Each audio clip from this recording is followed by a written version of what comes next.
Good morning students of class 6।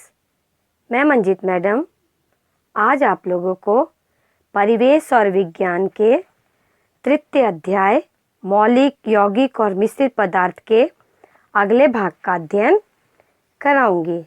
तो बच्चों, पहले हमने धातु और अधातु के विषय में पढ़ा। आज हम विशुद्ध और मिश्र पदार्थ के बारे में अध्ययन करेंगे। तो बच्चों, क्या आप जानते हो वायु के कौन कौन से उपादान हैं? नहीं, तो मैं बताती हूँ कि वायु के कौन कौन से उपादान होते हैं।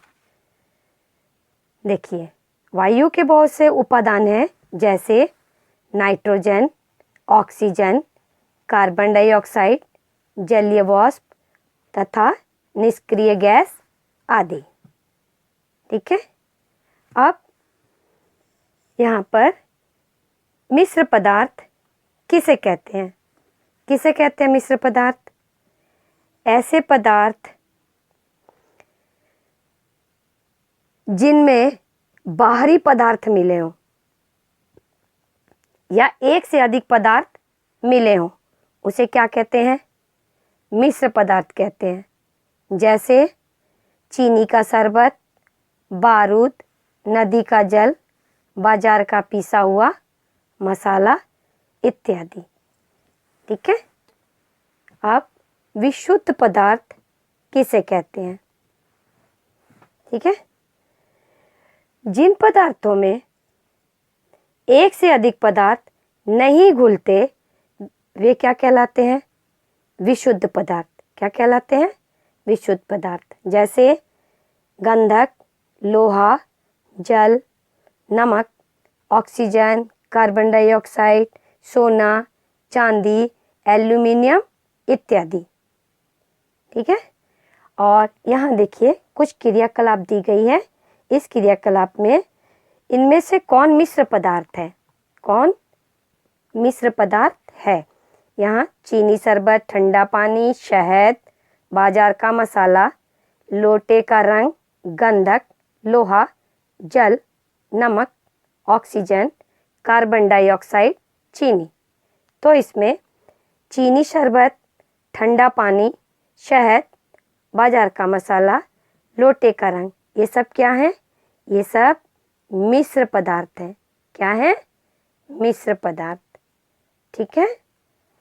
तो बच्चों, अब चलते हैं मौलिक और यौगिक पदार्थ। कौन सा पदार्थ?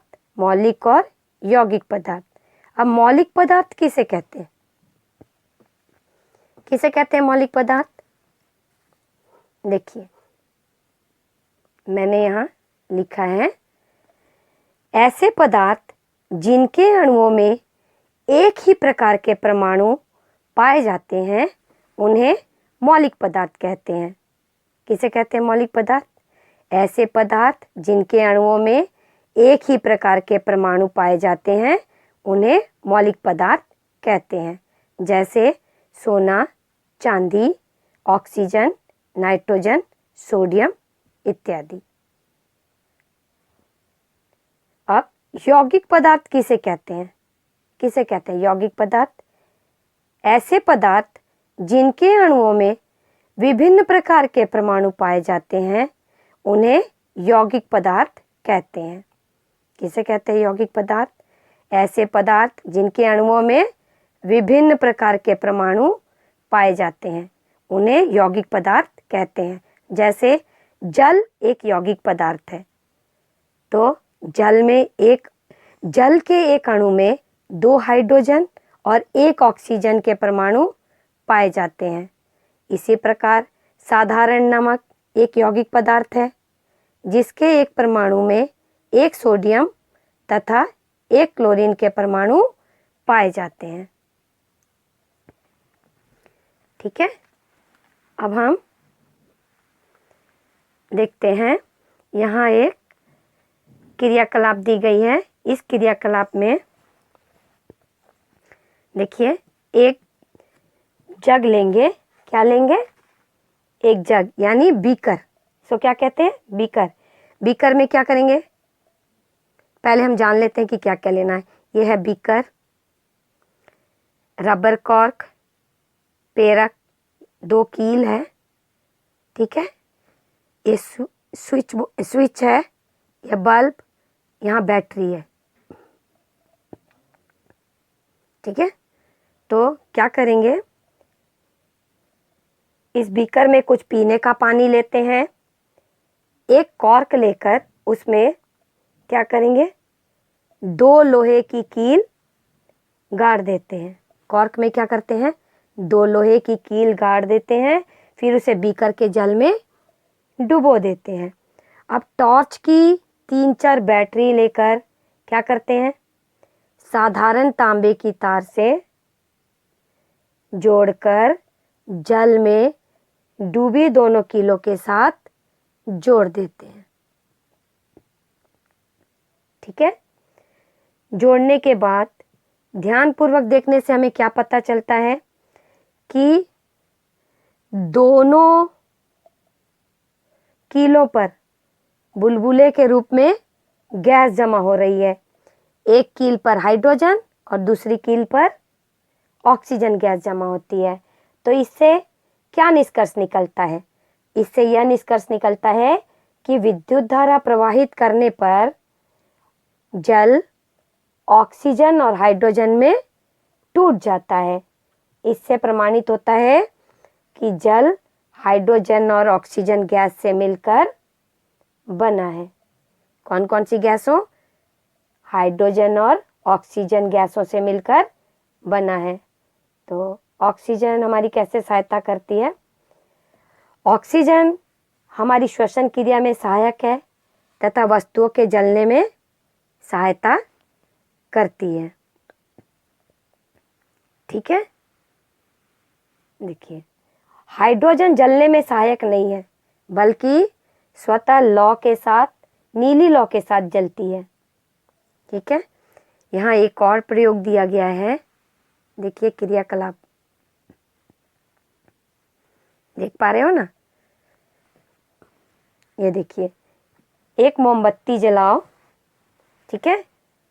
तो इस मोमबत्ती को जलाने के बाद क्या करते हैं, जलती हुई मोमबत्ती के ऊपर कांच का खाली ग्लास उलट कर रख देते हैं। देखते हैं कि कुछ देर तक जलने के बाद यह मोमबत्ती बुझ जाती है। तो इस प्रयोग से क्या निष्कर्ष निकलता है, क्या निष्कर्ष निकलता है कि ग्लास के अंदर फंसी हुई वायु के अंदर जब तक ऑक्सीजन रहती है तब तक मोमबत्ती जलती रहती है, और जैसे ही वायु की ऑक्सीजन खत्म हो जाती है, साथ ही साथ क्या होता है, मोमबत्ती बुझ जाती है। तो इससे क्या सिद्ध होता है, इससे यह सिद्ध होता है कि ऑक्सीजन वस्तुओं के जलने में सहायता करती है ना। क्या होता है, ऑक्सीजन किसी भी चीज को जलने में सहायता करती है। देखिए, अब आगे चलते हैं। तो जल के कौन कौन से उपादान हैं, ऑक्सीजन और हाइड्रोजन। तो बच्चों, जल के उपादान ऑक्सीजन और हाइड्रोजन के साथ जल के वैशिष्ट्य की समानता असमानता इस सारणी में दी गई है। तो इस सारणी में देखिए, देखते हैं, हाइड्रोजन का गुण, ऑक्सीजन का गुण और ये है जल का गुण। पहला,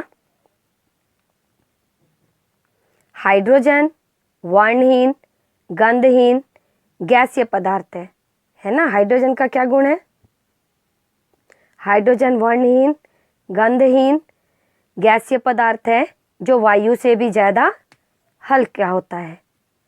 ऑक्सीजन का गुण, ऑक्सीजन वर्णहीन, गंधहीन, गैसीय पदार्थ है जो हवा से भारी होती है।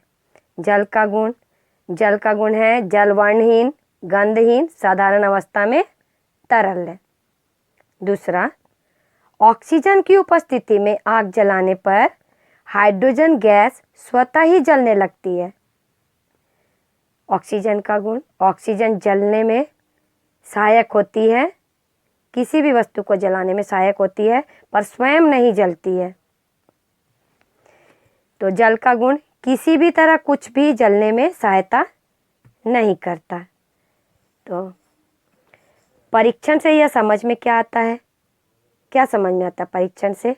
परीक्षण से यह समझ में आता है कि जिस जल में हाइड्रोजन और ऑक्सीजन है वे खुद के वैशिष्ट्य को नहीं रख पाते, है ना। तो अर्थात जल की विशेषता उसके उपादानों की विशेषता से एकदम भिन्न है। जल एक ऐसा पदार्थ है जो ऑक्सीजन और हाइड्रोजन के बीच घटने वाली रासायनिक प्रतिक्रिया के कारण तैयार होता है, इसलिए जल को यौगिक पदार्थ या यौग कहते हैं। तो बच्चों देखिए, यहाँ एक और एक्सपेरिमेंट है। देखिए, एक टुकड़ा मैग्नीशियम धातु का लो, यह है मैग्नीशियम धातु का टुकड़ा, हाथ से पकड़कर आग के पास ले जाओ। क्या देखोगे कि मैग्नीशियम धातु आग में जलने के बाद सफ़ेद चूर्ण तैयार करता है। क्या करता है? मैग्नीशियम धातु आग में जलने के बाद सफ़ेद चूर्ण तैयार करता है। तो ऐसा क्यों होता है? मैग्नीशियम और हवा में उपस्थित ऑक्सीजन के मिलने से एक नया यौग बनता है। इसे क्या कहते हैं? मैग्नीशियम ऑक्साइड कहते हैं। क्या कहते हैं? मैग्नीशियम ऑक्साइड, है ना। अब देखिए, कार्बन, ऑक्सीजन और कार्बन डाइऑक्साइड की ये सारणी दी गई है। इस सारणी में उसके गुणों की तुलना करते हैं। देखिए, कार्बन का गुण, ऑक्सीजन का गुण, कार्बन डाइऑक्साइड का गुण। तो कार्बन का गुण, कार्बन का पहला गुण, कार्बन काला रंग का होता है और कठोर पदार्थ है। ऑक्सीजन का गुण, यह रंगहीन गंधहीन गैसीय पदार्थ है। कार्बन डाइऑक्साइड का गुण, यह तीव्र गंध वाली गैसीय यौगिक है। ठीक है। दूसरा, कार्बन स्वतः जलता है, ऑक्सीजन जलने में मदद देता है और कार्बन डाइऑक्साइड जलने में मदद नहीं करता, है ना। तीसरा, कार्बन तीव्र गंध वाला धुआं देता है, ऑक्सीजन श्वास प्रक्रिया में मदद करता है, कार्बन डाइऑक्साइड श्वास लेने में परेशानी करता है और इससे दम घुटने लगता है। देखिए, आकाश की तरह मिश्र पदार्थ में भी उसके उपादान उनके गुणों को बचाकर रखते हैं। मिश्र पदार्थ के उपादानों के परिणाम भी बदल सकते हैं। आकाश के उपादानों के परिणाम क्या स्थान अथवा धातु के भेद एक जैसा ही रह जाता है? नहीं। तो यहाँ देखिए, कौन सी घटना क्यों घटी। पहला, ऊंचे पहाड़ पर सांस लेने में तकलीफ होती है। क्यों होती है? ऊंचाई बढ़ने के साथ वायु दाब क्या होता है? कम हो जाता है। फलस्वरूप वायु और वायु में ऑक्सीजन की मात्रा घटने लगती है, इसलिए सांस लेने में तकलीफ होने लगती है। दूसरा देखिए घटना, वर्षा काल में भीगे हुए कपड़े को सुखाने में देरी होती है। क्यों देरी होती है? वर्षा काल में वायु में नमी की मात्रा अधिक होती है, इसमें वाष्पोत्सर्जन की क्रिया धीमी गति से होती है, इसलिए वर्षा काल में भीगे हुए कपड़े के सूखने में देरी होती है। ठीक है। आप देखिए, यहाँ यह 3 बोतलें दी गई हैं। इन 3 बोतलों में क्या है? कुछ लोहे के टुकड़े दिए गए हैं। इसमें बड़े बड़े टुकड़े हैं, इसमें उससे छोटे, इसमें सबसे छोटे छोटे चूर्ण रूप में। तो यहाँ किस बोतल में लोहे का टुकड़ा बड़ा है? ए बोतल में। उसके बाद किस में लोहे के टुकड़ों की संख्या अधिक है? सी में ना। किस में खुली आंखों से हर एक टुकड़े को पहचानना कठिन है? सी वाले को। और किस में एक एक टुकड़ा अथवा चूर्ण को गिनना कठिन है? सी वाले में। ठीक है। तो बच्चों, अब हम लिखते हैं कि किसी भी चीज को क्रमशः तोड़ने से टुकड़े क्या हो जाते हैं, छोटे हो जाते हैं, है ना। तो टुकड़े जितने ही छोटे होते जाएंगे उनको अलग से देखना और पहचानना बहुत मुश्किल होता है। तो लोहे की ही तरह सोना, तांबा, एल्यूमिनियम, चांदी, जस्ता अथवा कार्बन, इनमें से किसी के भी एक टुकड़े को ले लो और उसको एकदम छोटा कर दो, तो उस समय इन छोटे टुकड़ों को पहचानना क्या हो जाएगा, बहुत मुश्किल हो जाएगा, है ना। तो छोटे टुकड़े को एकदम छोटा करते करते इन सब मौलिक पदार्थों के क्षुद्रतम कण हो जाएंगे जिनको हम खुली आंखों से नहीं देख सकते। उनमें उस पदार्थ के मौलिक गुण विद्यमान होते हैं।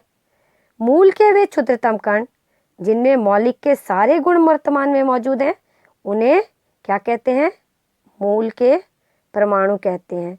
लेकिन परमाणु को और छोटे टुकड़े करने पर मूल के मौलिक गुण को नहीं बचा सकते, है ना। तो मौलिक पदार्थ कैसे बनता है, मूल के छोटे छोटे टुकड़ों को जोड़कर मौलिक पदार्थ बनता है ना। तो ये हम जानते हैं कि यौगिक पदार्थ कुछ मौलिक पदार्थ के मिश्रण से तैयार होते हैं। तो यौगिक पदार्थ में भी कुछ मौलिक परमाणु होते हैं। तो यहाँ कुछ एक तालिका दी गई है, इस तालिका में देखते हैं। देखिए यहाँ यौगिक का नाम दिया गया है और कौन कौन सा मौलिक परमाणु से बना है। जल किससे बना है, कौन से मौलिक परमाणु, हाइड्रोजन और ऑक्सीजन से। कार्बन डाइऑक्साइड कार्बन और ऑक्सीजन से। चीनी कार्बन हाइड्रोजन ऑक्सीजन। नमक सोडियम क्लोरीन। चूना कैल्शियम ऑक्सीजन। ठीक है। तो बहुत सारे धातु और अधातु मूल परमाणु स्वतंत्र हो सकते हैं, है ना। दूसरे मूल परमाणु जिनका स्वतंत्र रूप नहीं होता वे कैसे अवस्थित रहते हैं, कैसे, उन मूल परमाणु के कुछ परमाणु एक साथ संयुक्त होते हैं। परमाणुओं की संयुक्त अवस्था उस मूल का अणु है। ठीक है। तो यहाँ देखिए नीचे दिए गए हैं चित्र में, मूल परमाणु को संयुक्त होकर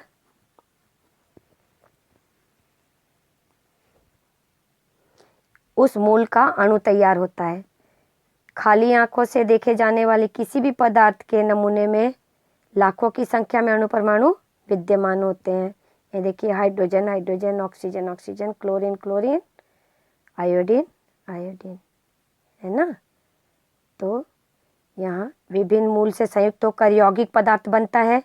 यौग के क्षेत्र में जो कण स्वतंत्र होता है और जो कण के मध्य यौगिक के वर्तमान सारे गुण होते हैं उसे यौग अणु कहते हैं। क्या कहते हैं, यौग अणु।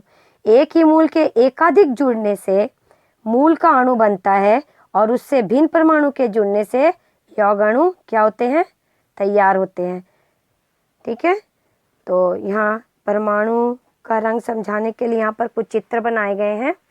देखिए ये देखिए, देखिए यहाँ चर्चा करते हैं हम।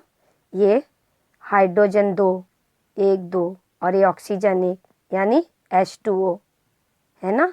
ये हाइड्रोजन क्लोराइड है ना, HCl या हाइड्रोक्लोरिक एसिड। और यहाँ 2 ऑक्सीजन और 1 कार्बन, कार्बन डाइऑक्साइड। ठीक है।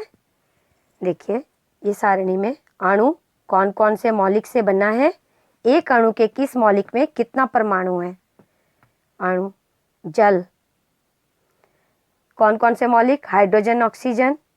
एक अणु के किस मौलिक में कितना परमाणु, हाइड्रोजन के 2 परमाणु एवं ऑक्सीजन का 1 परमाणु यानी H2O। हाइड्रोजन क्लोराइड हाइड्रोजन और क्लोरीन से मिलकर बनता है। तो हाइड्रोजन एवं क्लोरीन के एक एक परमाणु होते हैं। ठीक है, HCl। Carbon dioxide CO2, carbon और ऑक्सीजन। कौन कौन से मौलिक हैं इसमें, कार्बन डाइऑक्साइड में कार्बन और ऑक्सीजन। कार्बन का 1 तथा ऑक्सीजन के 2 परमाणु। ठीक है ना। जिस जगह पर मूल परमाणुओं को गोलाकार रूप में दिखलाया गया है और मूल को पहचानने के लिए उसका नाम संक्षिप्त रूप में बनाए गए हैं, ये संक्षिप्त रूप दिए गए हैं इनके नाम, तो उस गोले के भीतर ही लिखा गया है। मूल के उस संक्षिप्त नाम को ही क्या कहते हैं, मूल का चिन्ह कहते हैं, है ना। तो यहाँ क्वेश्चन है, मूल का चिन्ह किसे कहते हैं, मूल के उस संक्षिप्त नाम को ही मूल का चिन्ह कहते हैं। ठीक है, तो बच्चों आज के लिए इतना ही। आशा करती हूँ आज मैंने जितना आपको पढ़ाया समझ में आ गया होगा। धन्यवाद।